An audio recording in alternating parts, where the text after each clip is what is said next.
संभल में आज प्रशासन हाई अलर्ट पर है। 24 नवंबर को हिंसा के बाद आज पहला शुक्रवार है, जुमे की नमाज है। ऐसे में किसी भी अनहोनी से निपटने के लिए प्रशासन ने जबरदस्त तैयारियां की हुई हैं। हिंसा प्रभावित इलाकों में और सीसीटीवी कैमरे लगा दिए गए हैं। बीती रात पुलिस प्रशासन ने मार्च भी निकाला। वहीं 3 लेयर की सुरक्षा की गई है ताकि उपद्रवी दोबारा से अपनी साजिश में कामयाब हो नहीं पाए।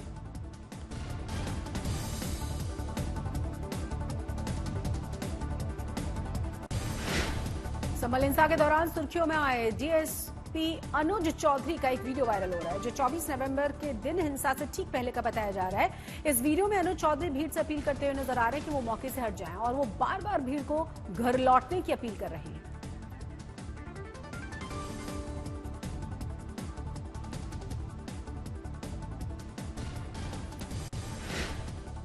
इसी तरह से पहले एनआरसी में हुआ था, बहुत लोगों को नुकसान हुआ, कितनी परेशानी होती है। तो भीड़ का कोई रूप नहीं होता। और ये भीड़ में कुछ लोग ऐसे होते हैं, अब जो एक भी पत्थर मारे वो तो भाग जाएगा, पता नहीं कहाँ जाएगा। और जो तुम जो खड़े हो यहाँ बड़े, ये जो मैंने वीडियो बनाई है, तो इनमें से ही सब रहेगा।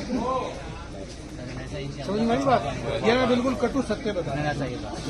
तो इसलिए अपना यार ठीक है, हर चीज आपकी आस्था की मैं कदर करता हूँ, ठीक है, ऐसा नहीं है, पर हम अपना नया मॉडल है।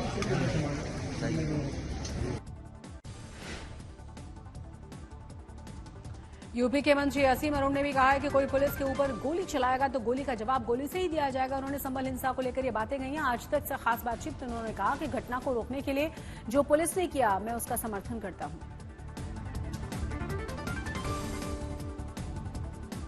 कानून बड़ा स्पष्ट है।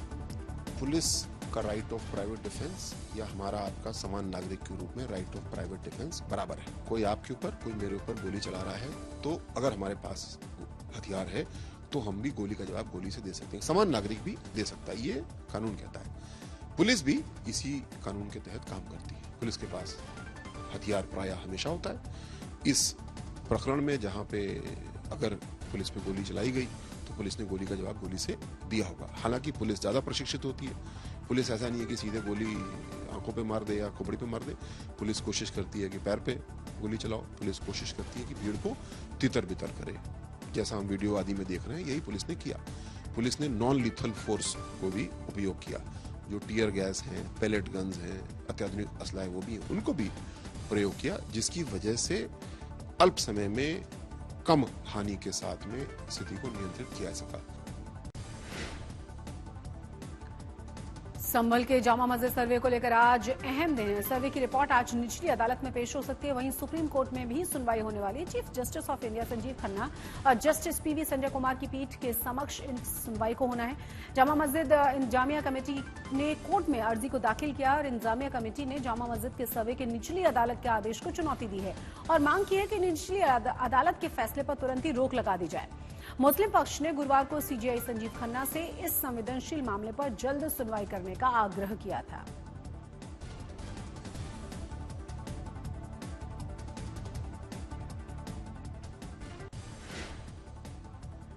अजमेर शरीफ दरगाह में मंदिर के दावे को लेकर all India Muslim personal law board ने चिंता जताई है। देश के अलग अलग हिस्सों में मस्जिद और दरगाहों पर दावे को लेकर बोर्ड ने मांग की है कि सीजीआई ऐसे दावों पर निचली अदालतों को सुनवाई से रोकने के लिए स्वतः संज्ञान ले।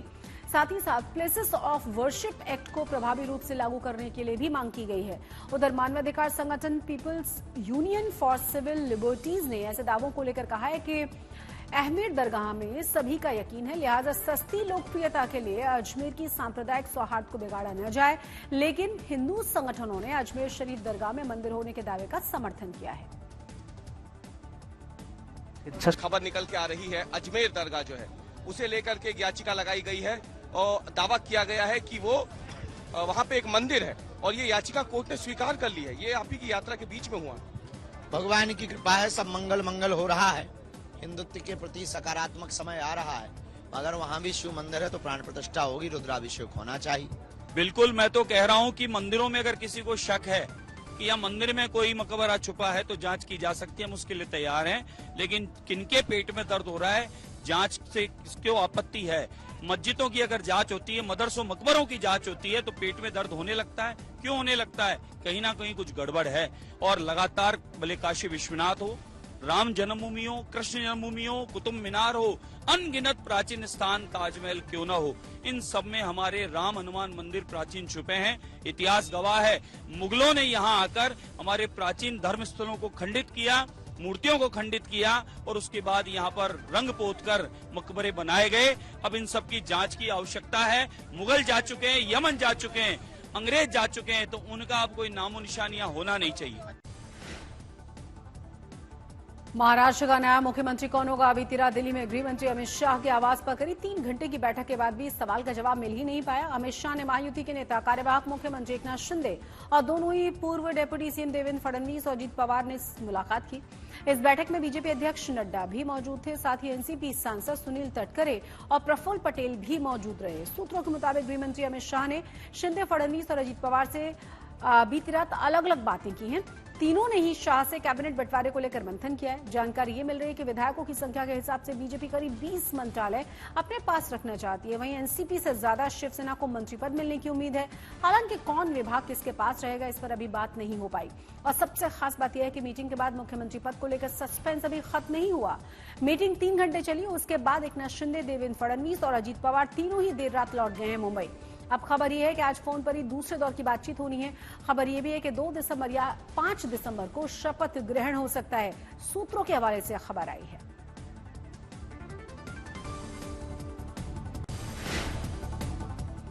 इस बैठक को लेकर कार्यवाहक मुख्यमंत्री एकनाथ शिंदे ने कहा है कि मीटिंग ये अच्छी रही और सकारात्मक भी। ये बैठक पहली थी जिसमें शाह और जेपी नड्डा से मुलाकात हुई है।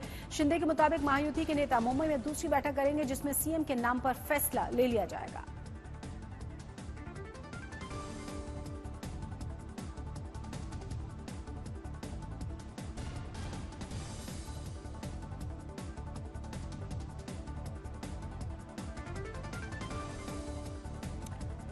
तो बहुत ही महत्वपूर्ण आज का दिन माना जा रहा है। कहा जा रहा है कि कल की मैराथन बैठक के बाद अब फैसला मुंबई से होना है और फोन पर बातचीत के जरिए फैसला लिया जाएगा। लेकिन इतना जरूर साफ किया गया है कि 2 दिसंबर या फिर 5 दिसंबर को मुख्यमंत्री मिल जाएगा महाराष्ट्र को, शपथ ग्रहण समारोह होगा।